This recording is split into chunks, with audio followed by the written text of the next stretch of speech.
ಮಧ್ಯಪ್ರಾಚ್ಯ ಯುದ್ಧ 37ನೇ ದಿನಕ್ಕೆ ಕಾಲಿಟ್ಟಿದ್ದು ಅದರ ಎಫೆಕ್ಟ್ ರಾಜ್ಯಕ್ಕೂ ತಟ್ಟಿದೆ.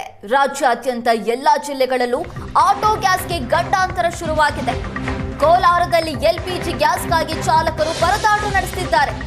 ಗ್ಯಾಸ್ ಬಂಕ್ ಮುಂದೆ ಸಾಲು ಕಟ್ಟಿ ನಿಂತಿದ್ದಾರೆ ಆಟೋ ಚಾಲಕರು. 5 ಕಿಲೋಮೀಟರ್ ವರೆಗೆ 500ಕ್ಕೂ ಹೆಚ್ಚು ಆಟೋಗಳು ಸಾಲು ಕಟ್ಟಿ ನಿಂತಿವೆ. ಮನೆ ನಡೆಸೋದು, ಮಕ್ಕಳನ್ನ ಸಾಕೋದು ತುಂಬಾ ಕಷ್ಟ ಆಗ್ತಾ ಇದೆ. ಆಟೋದಲ್ಲೇ ಊಟ, ಆಟೋದಲ್ಲೇ ನಿದ್ದೆ. ಚಾಲಕರು ಕಣ್ಣೀರು ಹಾಕ್ತಿದ್ದಾರೆ. ಈಗ ನಾವು ದೃಶ್ಯದಲ್ಲಿ ಕೂಡ ನೋಡ್ತಾ ಇದ್ದೀವಿ. ಮಧ್ಯಪ್ರಾಚ್ಯ ಯುದ್ಧದ ಎಫೆಕ್ಟ್ ನಿಂದ ರಾಜ್ಯದಲ್ಲಿರುವ ಆಟೋ ಚಾಲಕರು ಕಂಗಾಲಾಗಿದ್ದಾರೆ. ಎಲ್ಪಿಜಿ ಗ್ಯಾಸ್ ಸಿಗ್ತಾ ಇಲ್ಲ, ಆಟೋ ಗ್ಯಾಸ್ ಸಿಗ್ತಾ ಇಲ್ಲ.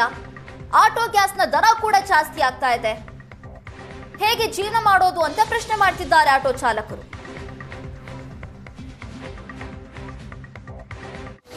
ಮಧ್ಯಪ್ರಾಚ್ಯದಲ್ಲಿ ನಡೀತಾ ಇರತಕ್ಕಂತಹ ಯುದ್ಧದಿಂದ ಆಟೋ ಚಾಲಕರಿಗೆ ಸಾಕಷ್ಟು ಸಮಸ್ಯೆ ಆಗಿದೆ. ಅದರಲ್ಲೂ ಕೂಡ ಕೋಲಾರ ಜಿಲ್ಲೆಯ ಬಹುತೇಕ ಆಟೋ ಚಾಲಕರಿಗೆ ಗ್ಯಾಸ್ ಸಿಗದೆ ಪರದಾಡುವಂತಹ ಪರಿಸ್ಥಿತಿ ನಿರ್ಮಾಣವಾಗಿದೆ.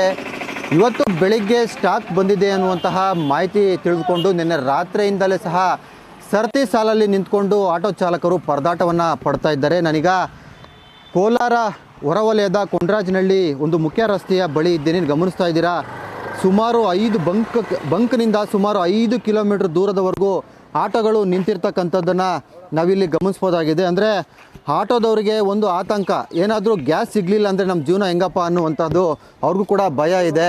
ಯಾಕಂದರೆ ಇದನ್ನೇ ನಂಬಿ ಅವರು ಜೀವನ ಮಾಡ್ತಾರೆ. ಮತ್ತು 55 ರೂಪಾಯಿ ಇದ್ದಂತಹ ಒಂದು ಲೀಟ್ರಿಗೆ ಈಗ 79 ರೂಪಾಯಿ ಆಗಿರ್ತಕ್ಕಂಥದ್ದು. ಒಂದು ಕಡೆ ಅವರು ದುಡ್ಡು ಕೊಟ್ಟರು ಸಹ ಗ್ಯಾಸ್ ಸಿಗುತ್ತೆ ಅನ್ನುವಂತಹ ನಂಬಿಕೆ ಅವ್ರಿಗಿಲ್ಲ. ಸಂಜೆ 5 ಗಂಟೆಯಿಂದ ಹಾಕ್ಕೊಂಡಿರೋದು, ನೈಟೆಲ್ಲ ಇಲ್ಲೇ ಮನ್ಗಿದ್ದೀರಿ. 10 ಲೀಟ್ರ್ ಆಗ್ತಾ ಇದ್ದಾರೆ ಈಗ ಸದ್ಯಕ್ಕೆ. 10 ಲೀಟ್ರ್ ಏನಿಗೂ ಸಾಕಾಗಲ್ಲ. ಒಂದಿನೆಲ್ಲ 2 ದಿವಸ ಓಡಿಸ್ಬೋದು. ಮತ್ತೆ ಬಂದು ಇದೇ ಥರ ಕಿಬೇಕು. ಗ್ರಾಹಕರು ಯಾರನ್ನ ಒಂದು 5 ರೂಪಾಯಿ ಜಾಸ್ತಿ ಕೇಳಿದ್ರೆ ಕೊಡಲ್ಲ.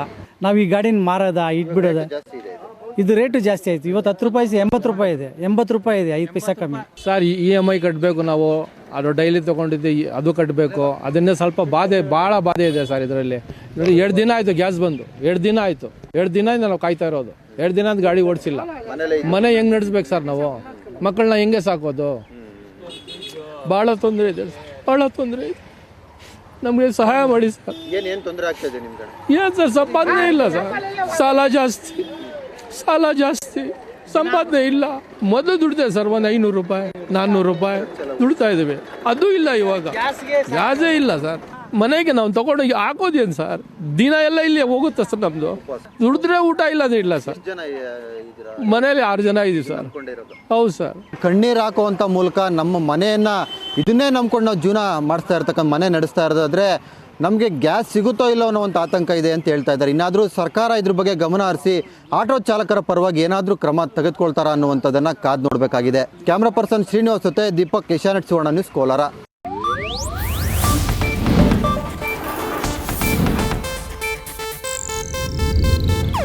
ಇದು ಏಷ್ಯಾನೆಟ್ ನ್ಯೂಸ್ ನೆಟ್ವರ್ಕ್ ಪ್ರಸ್ತುತಿ.